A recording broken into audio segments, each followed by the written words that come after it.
السلام علیکم ورحمۃ اللہ۔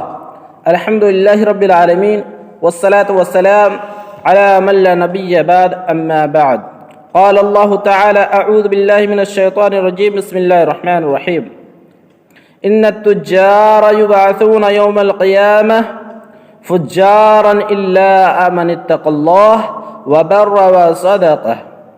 محترم دوستو، آج میں آپ لوگوں کے سامنے سچا مسلمان کون ہے اس کے بارے میں کچھ بیان کرنا چاہتا ہوں۔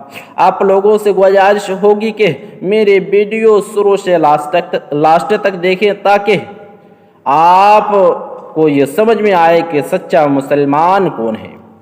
محترم دوستو، افسوس سے کہنا پڑتا ہے کہ آج بہت سارے مسلمان بس نام کے مسلمان رہ گئے ہیں۔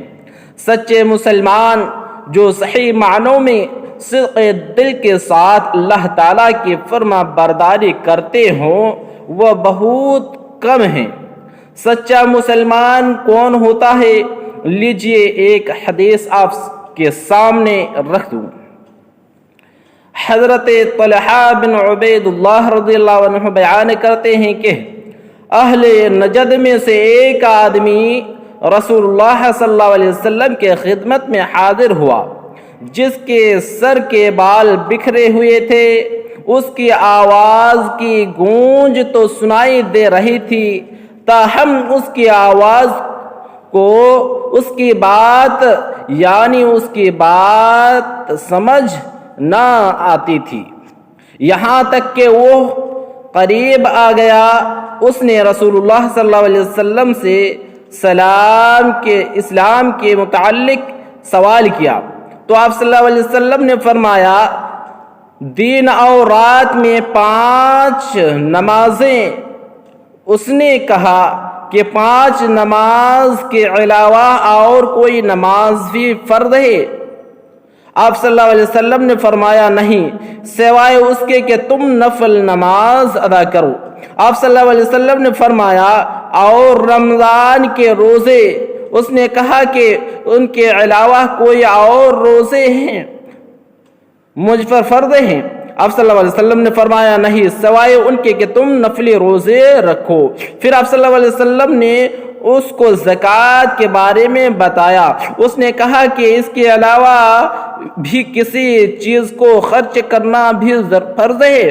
آپ صلی اللہ علیہ وسلم نے فرمایا، نہیں، اس کے علاوہ سوائے اس کے کہ تم نفلی صدقہ کرو۔ پھر وہ شخص پیٹ پھیر کر جانے لگا اور وہ کہہ رہا تھا، اللہ کی قسم، میں اس سے زیادہ اور اس سے کم نہیں کروں گا۔ تو آپ صلی اللہ علیہ وسلم نے فرمایا، افلح ان صدقہ، اگر اس نے سچ کہا ہے تو یہ کامیاب ہو گیا۔ یا آپ صلی اللہ علیہ وسلم نے فرمایا، دخل الجنت ان صدقہ، اگر اس نے سچ کہا ہے تو یہ جنت میں داخل ہو گیا۔ اس حدیث سے ثابت ہوا کہ سچا مسلمان جو ہے وہ کم سے کم اسلام کے فرائض مثل نماز، روزہ، حج، زکوٰۃ وغیرہ پابندی کے ساتھ ادا کرے اور ان میں کسی قسم کی غفلت اور لاپرواہی مت کرے۔ اس شخص نے یہ جو کہا تھا کہ ان احکامات میں کمی بیشی نہیں کروں گا اور ان پر ہمیشہ گامزن رہوں گا، تو اللہ کے رسول صلی اللہ علیہ وسلم نے اسے کامیابی اور جنت کی بشارت اس شرط پر دی کہ وہ واقعتاً ایسا کرتا رہے اور سچے دل سے اپنی اس بات کو عملی جامعی پہنائے، تو یقیناً وہ کامیاب ہو کر جنت میں پہنچ جائے گا۔ تجارت و کاروبار میں سچائی، مسلمانوں کو کاروبار اور تجارت میں بھی سچا ہونا ہے، چاہے وہ کاروبار خرید و فروخت میں جھوٹ سے کام نہ لیں۔ حضرت رفاع رضی اللہ عنہ بیان کرتے ہیں کہ نبی کریم صلی اللہ علیہ وسلم نے ارشاد فرمایا کہ کچھ لوگوں کو کاروبار میں مشغول دیکھا تو آپ صلی اللہ علیہ وسلم نے دیکھا تو فرمایا یا معاشر التجار، اے تاجروں کی جماعت۔ تو وہ لوگ گردنیں اٹھا اٹھا کر آپ صلی اللہ علیہ وسلم کی طرف متوجہ ہوئے اور آپ کا ارشاد بغور سے سننے کے لیے تیار ہو گئے۔ تب آپ صلی اللہ علیہ وسلم نے فرمایا ان التجار یبعثون یوم القیامہ فجارا الا من اتقى اللہ وبر وصدق، بے شک تاجروں کو قیامت کے روز اس حال میں اٹھایا جائے گا کہ وہ گنہگار ہوگا سوائے اس کے جو اللہ تعالیٰ سے ڈرتا رہتا، نیکی کرتا رہتا اور وہ سچ بولتا رہتا۔ کاروبار اور لین دین میں سچ بولنے سے فائدہ یہ ہوتا ہے کہ اس میں برکت آتی ہے، جبکہ جھوٹ بولنے سے اس کی برکت ختم ہو جاتی ہے۔ رسول اللہ صلی اللہ علیہ وسلم کا ارشاد ہے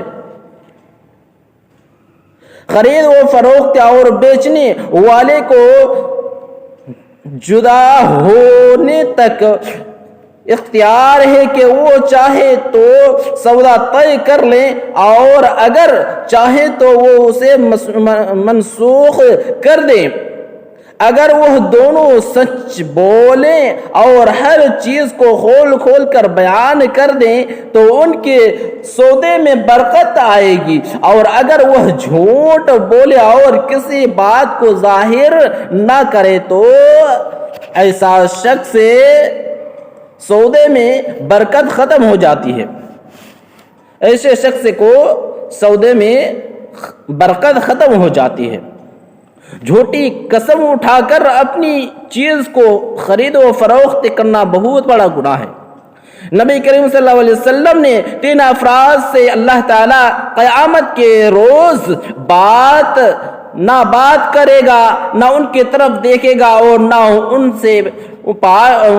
نہ انہیں پاک کرے گا۔ اور وہ کون لوگ ہوں گے؟ اور ان کے لیے دردناک عذاب ہوگا۔ اپنا تہبند ٹخنوں سے نیچے لٹکانے والا، احسان جتلانے والا، اور جب بھی کوئی چیز دیتا ہے تو اس پر احسان جتلاتا ہے، اور جھوٹی قسم اٹھا کر اپنا سودا بیچنے والا۔ ان تمام حدیث پیش نظر مسلمان پر لازم ہے کہ وہ لین دین کے معاملات میں بھی سچ بولے اور جھوٹ سے پرہیز کرے۔ میرے بھائیو، یہ ہو گیا مسلمان جو سچے معنوں میں واقعتاً مسلمان ہے، جو حقیقی مسلمان ہے۔ اور جو حقیقی مسلمان ہے وہ کبھی جھوٹ نہیں بولتا۔ جو بھی جھوٹ تمہارے زبان پر آ جائے اس کی بنا پر یہ نہ کہا کرو کہ یہ چیز حلال ہے اور یہ حرام ہے، اور اسی طرح تم اللہ تعالیٰ پر جھوٹ افطرا کرنے لگو۔ جو لوگ اللہ تعالیٰ پر جھوٹ افطرا کرتے ہیں وہ کبھی فلاح نہیں پاتے ہیں۔ ایسے جھوٹ کا فائدہ تو تھوڑا سا ہے مگر آخرت میں ان کے لیے المناک عذاب ہے۔ میرے بھائیو، جھوٹ کسی بھی طرح سے بولنا نہیں ہے، مذاق میں بھی جھوٹ نہیں بولنا ہے۔ بعض لوگ یہ سمجھتے ہیں کہ مذاق میں غلط بیانی کرنا یا جھوٹ بولنا جائز ہے، حالانکہ جھوٹ بہرحال جھوٹ ہی ہے، اور مذاق میں بھی اس کا گناہ اتنا ہی ہے جتنا سنجیدگی میں جھوٹ بولنے کا ہے۔ نبی کریم صلی اللہ علیہ وسلم کا ارشاد ہے اسی طرح اس شخص کے لیے ہلاکت ہے جو لوگوں کو کوئی جھوٹی بات بیان کرے تاہم وہ ہنسے، اسی کے لیے ہلاکت ہے، اسی کے لیے ہلاکت ہے، اسی کے لیے ہلاکت اور بربادی ہے۔ جو شخص جھوٹ سے پرہیز کرتے، حتیٰ کہ مذاق میں بھی جھوٹ نہ بولے، تو اس کے لیے نبی کریم صلی اللہ علیہ وسلم کی طرف سے جنت کے درمیانے درجے میں ایک گھر کی ضمانت دی ہے۔ میرے بھائیو، جھوٹ آخر جھوٹ ہے، کبھی بھی جھوٹ نہیں بولنا چاہیے۔ اسی لیے ہم تمام مسلمانوں کو چاہیے کہ ہم حقیقت میں مسلمان اگر بننا چاہتے ہیں تو وہ ہم سچے بنے، جھوٹ نہ بنے، جھوٹ کا کوئی بھی کسر نہ چھوڑیں۔ میرے بھائیو، یہیں سے میں اپنی تقریر کو ختم کرنا چاہتا ہوں۔ السلام علیکم۔